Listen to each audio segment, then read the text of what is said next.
émission du premier festival international du film Science Cinéma. Nous sommes à Bordeaux, place de la Bourse, et pendant un petit quart d'heure, nous allons nous envoler dans les étoiles avec Sergueï Korolev. Pour les moins initiés, il est le père de la conquête spatiale russe, et aujourd'hui, il est le héros du film de Yuri Kara, intitulé Korolev, qui passe sur les écrans du théâtre Femina cette semaine en compétition officielle durant le festival. Alors, petit récapitulatif avant de vous présenter mes invités sur Sergueï Korolev. Il a eu un rôle très important dans la course aux missiles pendant la guerre froide, longtemps demeuré inconnu, ce qui lui a valu le nom de l'homme sans nom. Il ne fut célèbre qu'après sa mort en 1966. Pendant plusieurs décennies, la personnalité de cet homme fut déformée par la presse officielle soviétique, car il était accusé d'avoir comploté contre le parti dans les années 30, avec les fameux procès de Moscou. Mais qu'a-t-il donc fait que l'on devrait savoir, et cela depuis des décennies?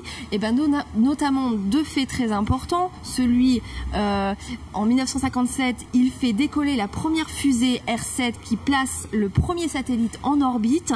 Et puis surtout, en 1961, il est celui qui a construit la navette qui permet au soviétique Yuri Gagarin de devenir le premier homme à séjourner dans l'espace.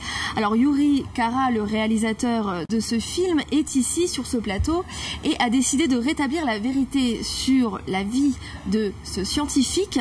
Bonjour Yuri Kara, merci d'être là. Votre film a été regardé avec attention par Isabelle Sourbès-Verger, chercheure au CNRS et spécialiste de la conquête spatiale. Bonjour Isabelle. Bonjour. Alors je me tourne d'abord vers Yuri Kara. Dans votre film, vous mettez en valeur la première partie de la vie de Korolev, sa jeunesse, et vous parlez pas de la période où il est finalement le plus connu, la période de la guerre froide, où il joue un rôle majeur. Pourquoi ? Ну, потому что это была неизвестная часть биографии Королева, которая не была известна никому до самой его смерти. Он никому не рассказывал. Рассказывать о политических репрессиях было запрещено. Когда Королев сделал первый спутник и запустил его, первый в мире спутник, Нобелевский комитет хотел дать ему Нобелевскую премию, но Хрущев побоялся назвать имя политического заключенного бывшего и сказал, что автор спутника весь советский народ. D'accord, mais on était plusieurs à être étonnés par rapport à ce choix et Isabelle, vous êtes d'accord, vous, d'avoir, avec le réalisateur, d'avoir privilégié cette partie de sa vie? Alors, tout dépend de ce qu'on veut faire. Je crois que l'intérêt du film, c'est effectivement pas tellement de parler de la conquête spatiale en tant que telle, ni de parler du contexte de la guerre froide, mais de parler de ce qui a précédé.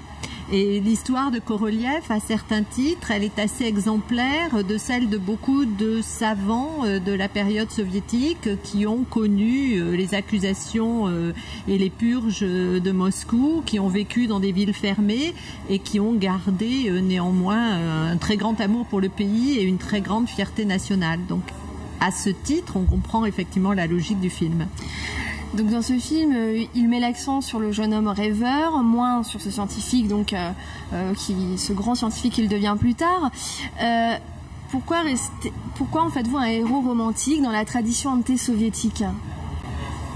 Но дело в том, что я хотел вообще показать, какие люди есть в России.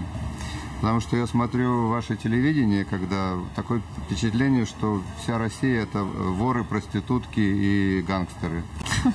Но у нас были и ученые, которые пытались сделать что-то новое, но это было очень тяжело сделать. В астрономии вообще было всегда тяжело. Вы знаете, Джордано Бруно сожгли, Галилея заставили отречься от своих idées. Et votre Koroleva тоже было тяжело. Vous parlez de la période où ils sont dans les goulags, une période très dure. Pourquoi vous ne parlez pas de la période après 1940 où ils sont dans des villes fermées, entre scientifiques, obligés de travailler pour le gouvernement? В ГУЛАГе погибли тысячи, миллионы ученых, и Королев выжил случайно. Ну а миллионы выжили, и это как бы такой памятник всем